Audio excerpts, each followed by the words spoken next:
చంద్రబాబు నాయుడు గారికి అనుకూలంగా పనిచేసేటువంటి ఒక రాజకీయ ప్రముఖుడు. పార్టీ పెట్టింది దాని కదా.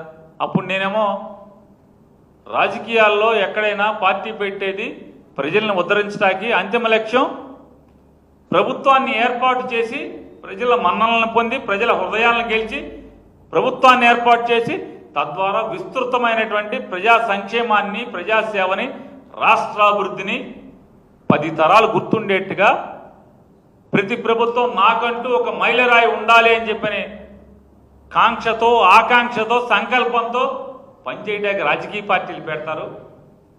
భారతదేశంలో కాదు ప్రపంచంలో మొట్టమొదటిసారిగా అద్దెకి ఇవ్వటానికి టెంట్ హౌస్ ఇచ్చినట్టుగా అద్దెకి ఇవ్వటానికి ఒక పార్టీ వచ్చింది. ఇది విచిత్రమైంది అని చెప్పి నేను చెప్తే నన్ను మా వాళ్ళే తెగ బూతులు తిట్టారు. ఇవాళ చెప్పండి మీరు ఏం జరుగుతుంది? ఇవాళ వారు అధికారంలోకి వచ్చారు కదా, రానివాడు అంటావు జగన్మోహన్ రెడ్డి గారు. నువ్వెవరివి అసలు రానివ్వటాయి? నేను అడుగుతాను పవన్ కళ్యాణ్, నువ్వెవరివే జగన్ని మళ్ళీ అధికారంలోకి రానివ్వనంటాకి? నువ్వెవరివే? సంవత్సర కాలంగా ఎక్కడున్నావు? ఈ రాష్ట్ర ప్రజలకు ఏం చేశావు? ఆర్తులకి, దీనులకి వాళ్ళు అల్లాడుతుంటే నీ రాక్షస ప్రభుత్వం, నీ నరకాసుర ప్రభుత్వం దుర్మార్గాలు చేస్తుంటే ఏం చేస్తున్నావు? ఎక్కడున్నావు? బయటికి రావు. చంద్రబాబు కోసం మాత్రమే బయటికి వస్తావు. ఆయన మీరు 2019లో కూడా చెప్పారు ఇట్లాగే, జగన్ రాడు, రానివ్వను, ఇది నా శాసనం. ఈ సినిమా డైలాగ్ కదా, తమరేగా మాట్లాడింది. వచ్చిందా రాలేదా? అంతిమంగా ఈ రాష్ట్ర ప్రజలు మాత్రమే న్యాయ నిర్ణేతలు. జగన్ని తేవాలన్నా, ఆపాలన్నా, చంద్రబాబుని పాతాళానికి తొక్కాలన్నా, సీటులో కూర్చోబెట్టాలన్నా ఈ రాష్ట్ర ప్రజలదే అంతిమ నిర్ణయం తప్పితే నీకులాగా నాకులాగా ఈ రాష్ట్రంలో ఉన్నటువంటి ఏ గొట్టాంది పాత్ర ఉండదనేది నువ్వు నేను తెలుసుకుంటే మంచిదని చెప్పినది కూడా ఆయనకి చెప్తూ, ఆయన ఏంటంట, ఆయనకి దమ్ము, గుండెల్లో ధైర్యం ఉందంట, ఆయనలో ఉన్న వేడి చల్లారిందంట, ఆయన ఉద్యోగం ఆయన చేసుకుంటున్నా అంట, రెచ్చగొట్టకూడదంట ఆయన్ని. ఎవరు రెచ్చగొట్టాడు? సుగాలి ప్రీతి గారు ఏమైపోయారు? ఏం చెప్పారు మీరు? వాడుకోవటమేనా రాజకీయం కోసం? అంటే ఒక పసిపిల్ల అదృశ్యమై మరణించిందా లేదా తెలియక కొట్టుముట్టాడుతున్నటువంటి ఒక తల్లి కన్నీరును కూడా రాజకీయాలకు వాడుకునేటువంటి వాడిని ఏమంటారు? మీరే ఎత్తుకోండి డిక్షనరీలో. నేనేమన్నా మీకు గుర్తు చేస్తున్నా. ఏమయ్యారు? ఏం చేశారు? ఆ ఉద్యోగం మీద ఉన్నారా? పోనీ అది ఎప్పుడు జరిగింది? మీ ప్రభుత్వంలో చంద్రబాబు నాయుడు గారు మీరు కలిసి ఏలుబడి చేస్తుండగా 2017లోనో 16లోనో జరిగితే జగన్మోహన్ రెడ్డి గారికి ఆపాదించి జగన్ మీద ఆ విషం చిమ్మి మీరు ఎన్ని మాటలు మాట్లాడారు? ఏమైంది? అది ఒకటే కాదు, ఇవాళ ఆయన అంటాడు పీకల కోస్తాం. ఎవడన్నాడు పీకల కోస్తామని? జగన్ గారు అన్నాడా పీకల కోస్తామని?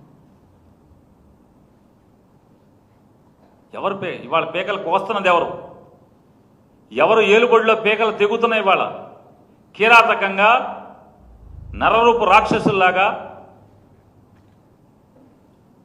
నీ పచ్చ సైకోలందరూ కూడా తెగబడుతుంటే కనపడదా? రాజా ది గ్రేట్ సినిమాలో హీరోలాగా ఉంటాం మనము. ఏమో సార్ నాకు కనపడదు సార్, కనపడదు, వినపడదు. పోనీ మీ కార్యకర్తలన్నా చూసుకుంటున్నావా? నీ జెండా మోసిన కార్యకర్తల్ని నీ కోసం అహోరాత్రులు మోటార్ సైకిళ్ళు తాకట్టు పెట్టి తల్లిదండ్రులకు చెప్పకుండా వేలు లక్షలు ఖర్చు పెట్టి నాశనం అయిపోయినటువంటి కార్యకర్తలను ఏమైనా చూస్తున్నావా? ఎవరిని చూస్తున్నావు? ఎవరిని ఉద్దేశిస్తున్నావు అంటున్నా. ఏదో హెలికాప్టర్ మేము ఎక్కించుకోలేదని ఏడుస్తున్నామని మళ్ళీ ఏదో డైలాగ్ చెప్పడం తప్పితే, మీరు మీ ఫ్యామిలీ మీ పిల్లలు ఎక్కి తిరగటం తప్పితే ఏముంది? ఎవరిని చూస్తున్నారని అడుగుతున్నాను. మళ్ళీ చెప్తాడు ఆయన, నారా చంద్రబాబు నాయుడు గారికి అనుభవం ఉంది, ఈ ఆర్థిక వ్యవస్థను ఆయన మాత్రమే నడపగలడు, నాకు నడపడం చేత కాదు, నాకు పోరాటం చేత. ఓ అబ్బా, చాలా పోరాటం చేస్తున్నాం సంవత్సరం నుంచి. ఏం పోరాటం చేస్తున్నాం? కాదు సార్, పవన్ కళ్యాణ్ గారు ఏం పోరాటం చేశారు? ఏ వ్యవస్థ మీద? ఇవన్నొద్దు. మీరు మంత్రి, పంచాయతీరాజ్ శాఖ, గ్రామీణ అభివృద్ధి శాఖ, ఈ రెండింటికి మీరే కదా, మీరు మంత్రి కదా.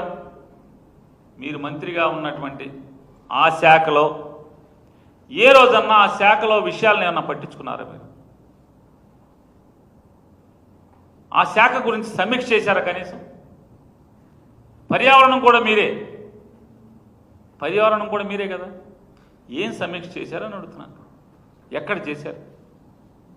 ఇవాళ సంవత్సర కాలంగా పంచాయతీలకు రావాల్సినటువంటి 2 క్వార్టర్లు కేంద్ర ప్రభుత్వం రిలీజ్ చేస్తే 15వ ఆర్థిక సంఘం నిధులు 1 క్వార్టర్ 1600 చిల్లర, 1 క్వార్టర్ 1100 చిల్లర, అంటే వెరసి 2700 నుంచి 2800 కోట్ల రూపాయలని నీ నరకాసుర ప్రభుత్వం, నీ సైకో ప్రభుత్వం అడ్డగోలుగా వాడుకుంటే జమ చేయకుండా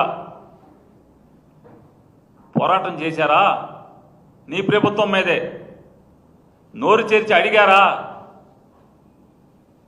ఆఖరికి పంచాయతీ సాధారణ నిధులు అంటే పంచాయతీలో ఉండేటువంటి కాపురాలు ఉండేటువంటి వారు చెల్లించినటువంటి ఇంటి పన్ను ద్వారానో ఇంకొక ద్వారానో లేదా ఇసుక సేనరేజ్ ద్వారా వచ్చినటువంటి పంచాయతీ జనరల్ ఫండ్ సంవత్సరం నుంచి ఖాతాలు మొత్తం సీజ్ చేసి అట్టి పెడితే, సిఎఫ్ఎంఎస్ ఖాతాలన్నీ కూడా సీజ్ చేస్తే మీరు పోరాడారా? మీరు మాట్లాడారా? ఒక్కరోజన్నా ఏ పంచాయతీ సర్పంచ్ ఒక్కడన్నా మా పార్టీ వద్దు, నీ జెండా మోసిన సర్పంచులు ఉన్నారు కదా, ఆయనన్నా ఒక్కడన్నా పిలిచి ఏంటి అసలు ఏం జరుగుతుందా సర్పంచ్, మన ప్రభుత్వం బాగుందా, నిజంగానే మంచి పరిపాలన, ఒక్క సర్పంచ్ని కానీ, ఒక్క ఎంపీటీసీ మెంబర్ కానీ, ఒక్క జడ్పీటీసీని కానీ ఒక్కళ్ళంటే ఒక్కళ్ళన్నా కనీసం అసగనుకున్నారా? సివిల్ సప్లైస్ పరిపాలన మీ దగ్గరే ఉంది కదా, మీ శాఖ. ఇవాళ ఏం జరుగుతుంది రాష్ట్రంలో?